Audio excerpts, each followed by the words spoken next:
Abu Nawas bersama beberapa orang temannya sedang duduk bercerita. Setelah mengikuti sholat maghrib berjamaah, mereka bercerita tentang kehidupan keagamaan. Kebetulan mereka menyinggung suatu masalah yang mengatakan bahwa orang buta atau tunanetra itu tidak berdosa karena pintu masuknya dosa tertutup baginya. Alasannya karena matalah yang selalu melihat ke sana kemari yang dapat mendatangkan dosa. Akan tetapi, Abu Nawas tidak menyetujui pendapat tersebut dan berniat akan membuktikannya. Keesokan harinya Abu Nawas berjalan-jalan dengan maksud untuk bertemu dengan orang buta. Dia ingin membuktikan pendapatnya bahwa orang buta pun dapat pula berbuat dosa. Abu Nawas juga menyiapkan pundi-pundi dan mengisinya dengan uang ringgit. Tidak beberapa lama berjalan, ia benar-benar menemukan seorang tunanetra. Abu Nawas memerhatikan gerak-gerik orang buta itu yang sedang berjalan dengan tongkatnya. Kemudian dia berpura-pura menjadi orang buta sambil membawa tongkat dan sengaja menabrak orang buta itu.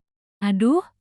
Sungguh malang nasibku sebagai orang buta ditabrak oleh orang yang tidak memiliki rasa belas kasihan, ujar Abu Nawas. Orang buta itu heran mendengar keluhan orang yang ditabraknya. Maaf, saya juga orang buta. Saya tidak dapat melihat dan hanya dapat berjalan dengan bantuan tongkat ini. Sekali lagi mohon maaf karena sungguh-sungguh saya tidak sengaja, ucap orang buta tersebut. Oh, engkau juga buta ya? Tanya Abu Nawas pura-pura tidak tahu. Iya, saya buta. Peganglah tongkatku ini. Orang buta pasti akan memakai tongkat untuk berjalan, jawab tunanetra tersebut. Abu Nawas pun memegang tongkatnya. Begitu pula sebaliknya si buta juga meraba tongkat Abu Nawas untuk membuktikan bahwa mereka adalah sama orang buta. Kalau begitu, kita senasib. Saudara, bagaimana kalau kita mencari rezeki bersama-sama? Ajak Abu Nawas. Orang buta itu pun menyetujui ajakan Abu Nawas. Mereka berjalan bersama-sama sebagai sesama orang buta. Di tengah perjalanan,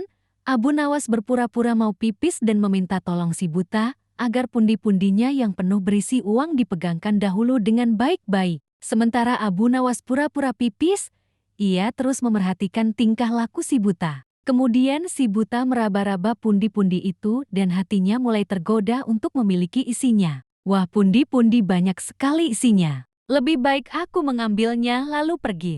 Pasti ia tidak bisa mencariku karena ia juga buta, pikir si buta tersenyum. Lalu ia meninggalkan Abu Nawas dan mencari tempat persembunyian agar tidak ditemukan. Dalam situasi demikian, Abu Nawas berpura-pura mencari si buta dan meminta pertolongan kepada Allah Subhanahu wa Ta'ala. Ya Allah, malang benar nasib hamba. Tadi ditabrak orang, sekarang uang hamba dilarikan orang. Sial benar hamba. Ya Allah, semoga orang yang mengambil uang hamba terkena lemparan batu ini tepat pada tulang keringnya. Biar tahu rasa dia, ujar Abu Nawas. Setelah itu dengan jitu Abu Nawas melempari si buta dan persis kena tulang keringnya. Aduh, aku kena, gumam si buta meringis kesakitan. Hal ini membuat si buta kelabakan. Ia segera beranjak mencari lagi tempat persembunyian untuk menghindari Abu Nawas. Akan tetapi, Abu Nawas yang pura-pura buta mengikuti si buta kemanapun pergi. Setelah dekat,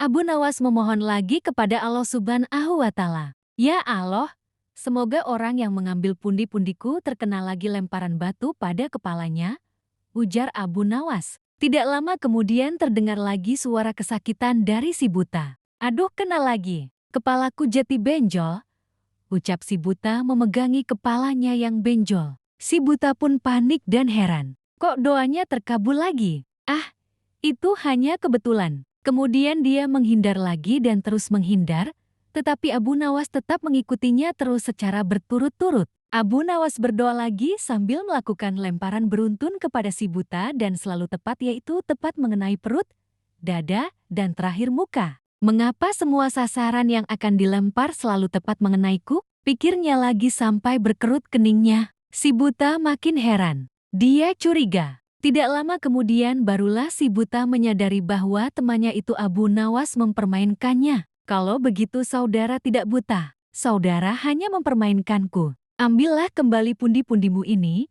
ujar si buta tersebut. Akhirnya si buta menyerahkan pundi-pundi itu kepada Abu Nawas dengan penuh kesedihan dan penyesalan terhadap nasibnya. Abu Nawas sendiri pulang sambil tersenyum kegelian. Ia puas karena dapat membuktikan bahwa orang buta dapat juga bisa berbuat dosa. Wallahu alam.